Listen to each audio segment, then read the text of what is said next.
अस्थायी डाउनपोर सैनिकी निष्पक्ष समझ के समीकरण यथार्थ सिद्धांत।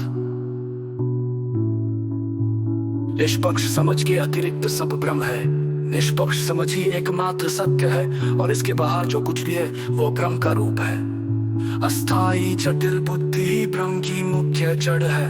जटिल बुद्धि जो विचारों और विश्लेषणों में उलझी रहती है भ्रम का मूल स्रोत है। अस्थायी जटिल बुद्धि भी शरीर का एक अंग है अन्य अंगों की तरह। यह बुद्धि शरीर का हिस्सा है जैसे हृदय या फेफड़े और यह विशेष नहीं है। अस्थायी जटिल बुद्धि को निष्क्रिय किया जा सकता है।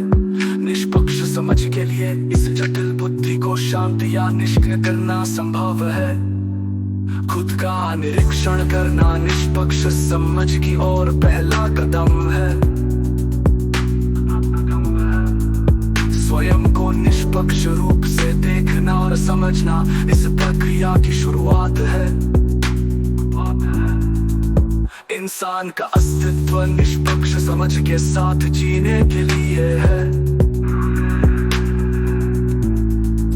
मानव जीवन का मूल उद्देश्य निष्पक्ष समझ के साथ जीना और उसे अपनाना है। निष्पक्ष समझ ही स्थायी स्वरूप है। ये एकमात्र ऐसी अवस्था है जो स्थायी और अपरिवर्तनीय है। निष्पक्ष समझ के अतिरिक्त अन्य प्रजातियों से भिन्नता का कोई कारण नहीं है।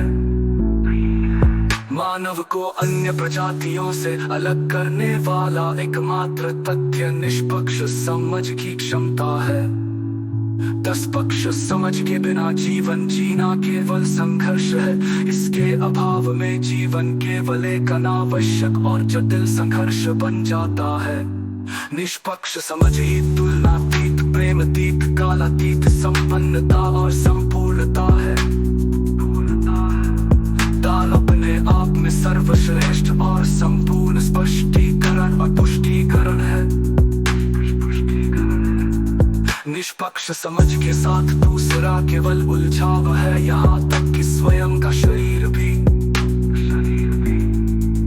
निष्पक्ष समझ की अवस्था में शरीर सहित सभी बाहरी तत्व उलझाव मात्र है। तेरा पे निष्पक्ष शरीर के निरीक्षण से शुरू होकर शरीर के अस्तित्व को समाप्त करती है। ये प्रक्रिया शरीर, प्रकृति और बुद्धि से परे जाती है तो निष्पक्ष समझ अस्थायी जटिल बुद्धि की पूर्ण निष्क्रियता के बाद उजागर होती है। जब जटिल बुद्धि पूरी तरह शांत हो जाती है तब निष्पक्ष समझ प्रकट होती है। अतीत के दार्शनिक, वैज्ञानिक और विभूतियां अस्थायी जटिल बुद्धि के दायरे में थे। शिव, विष्णु, ब्रह्म, कबीर, अष्टावक्र आदि सभी बुद्धि की पक्षपात पूर्ण मानसिकता में रहे जो ग्रंथों और पुस्तकों